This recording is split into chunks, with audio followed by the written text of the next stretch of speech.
That's such a good topic, bro. Such a good question. So if I was to let people into my world, into my head, I really only see social media for two things: for connecting and for reaching. And so when I say connecting, I'll post a picture of my child, and I'm connecting because my family getting to see it, my family around the world, some of my close friends get to be a part of it. And so I'm really connecting. I'm letting people into my life. And then impact, I'll post quotes, I'll post scripture, I'll post preachers. I see social media like Instagram as a platform to connect and to impact. What I don't think it is a place to vent, is a place to let people into your insecurities. I don't think it's a place we should be bragging. I mean, if that's a great question that you should probably ask my wife, because she posts everything. And I find out stuff about me from other people from my wife. And I always say to them, how on earth did you know that happened? And then they'll be like, oh no, we saw Tennille's Instagram.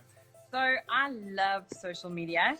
I think, so I have a little peeping Tom in the corner here.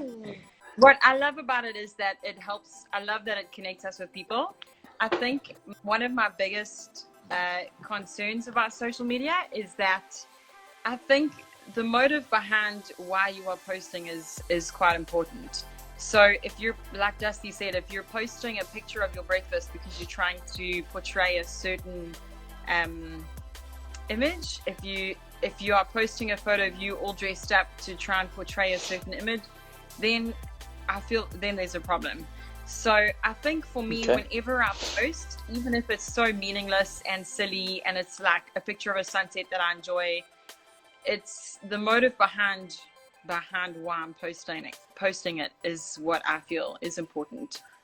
It's a powerful tool because it connects people across the world. It connects people across the country, and so you really can have influence, I guess.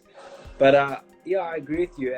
I think the biggest kind of statement I always say to guys is that our public life has to match our private life, and our private life has to match our public life. But there's too much of a gap between the two all the time. I think we have diluted something of the gospel because lifestyle hasn't matched up to proclamation, if I can put it that way. We declare one thing and we live another, and that's how hypocrisy came about. That's why Christians are said to be the most hypocritical people in the world. When it comes to a Christian on social media, that our lifestyle has to match up what we're posting. We know that we're saved by grace, and we know that our past doesn't disqualify our future. But also, we shouldn't be ignorant. You know, Paul talks about it this way. I think it's in Corinthians 9 as well as Romans 14. He says, don't be a stumbling block to the weaker brother. So when I became serious about God, I also went back on my social media and had to delete a lot of stuff that I just thought, this is not helpful, man. And it's not about covering up our past, but it's about being wise about our future, about being wise about our influence now. And you know, to be really vulnerable with you, when Tin and I started dating, there were some pictures of her in a bikini on her social media. Tin went back and she deleted all those pictures, and now in the saved, mature position that she's in, she wouldn't want guys seeing some of those photos.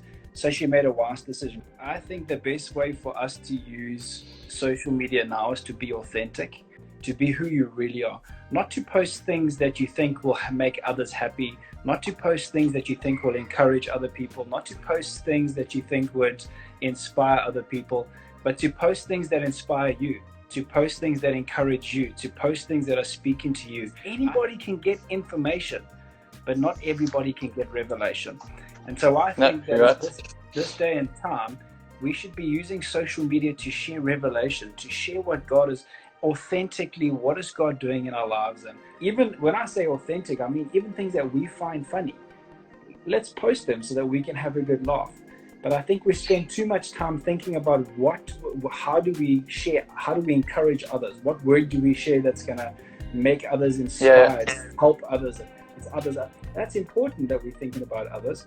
But it was always the man who was transformed from the inside would transform those on the outside. It was never the other way around, bro. And I think social media has taken a little bit of that revelation away from us in a sense.